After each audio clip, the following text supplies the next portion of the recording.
தொடர்ந்து அண்மை செய்தி ஒன்றினை பார்க்கலாம். நாகர்கோவில் ராமன்புதூர் மீன் சந்தையில் மீன் வியாபாரி ஒருவர் பட்டப்பகலில் அரிவாளால் வெட்டப்பட்ட சம்பவம் பரபரப்பை ஏற்படுத்தியிருக்கிறது. இதுகுறித்த கூடுதல் விவரங்களை எமது செய்தியாளர் விமலா வழங்கிட கேட்கலாம். விமலா, வணக்கம். இதுகுறித்த விவரங்களை பதிவு பண்ணலாம். வணக்கம் ஓவியா. கன்னியாகுமரி மாவட்டம் பூதப்பாண்டி தெள்ளாந்தி பகுதியை சேர்ந்தவர் அஜின். இவர் நாகர்கோயில் ராமன்புதூர் மீன் சந்தையில் மீன் வியாபாரம் செய்து வருகிறார். இவருக்கும் ராமன்புதூரை சேர்ந்த ராஜு என்பவருக்கும் இடையே முன் விரோதம் இருந்து வந்திருக்கிறது. இந்த நிலையில் அஜின் மீன் வியாபாரம் செய்து கொண்டிருந்த போது அங்கு சென்ற ராஜு உட்பட இருவர் தகராறில் ஈடுபட்டு இருக்கிறார்கள். அதோடு மட்டுமில்லாமல் தாங்கள் மறைத்து வைத்திருந்த அரிவாளால் அவரை வெட்டியுள்ளனர்.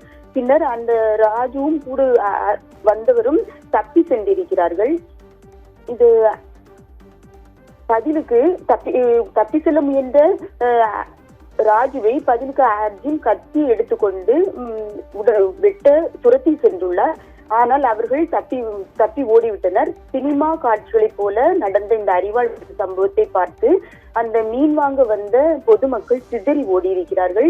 மக்கள் அதிகம் கூடும் இடத்தில் நடந்த இந்த அரிவாள் வெட்டு சம்பவம் பெரும் பரபரப்பை ஏற்படுத்தியுள்ளது. இது தற்போது அந்த சிசிடிவி காட்சிகள் வெளியாகி பெரும் அதிர்ச்சி ஏற்படுத்தியுள்ளது. இந்த சம்பவம் குறித்து நேசமணி நகர் போலீசார் விசாரணை மேற்கொண்டு வரும் நிலையில் தலையில் வெட்டுப்பட்டு படுகாயமடைந்த அஜின் தற்போது மருத்துவமனையில் சிகிச்சை பெற்று வருகிறார். இது குறித்து பொதுமக்கள் இதுபோன்ற இந்த வெட்டு சம்பவங்கள் நடக்காமல் காவல்துறையினர் மிகவும் முனைப்புடன் செயல்பட வேண்டும் என்று கோரிக்கை வைத்துள்ளனர். ஓவியா,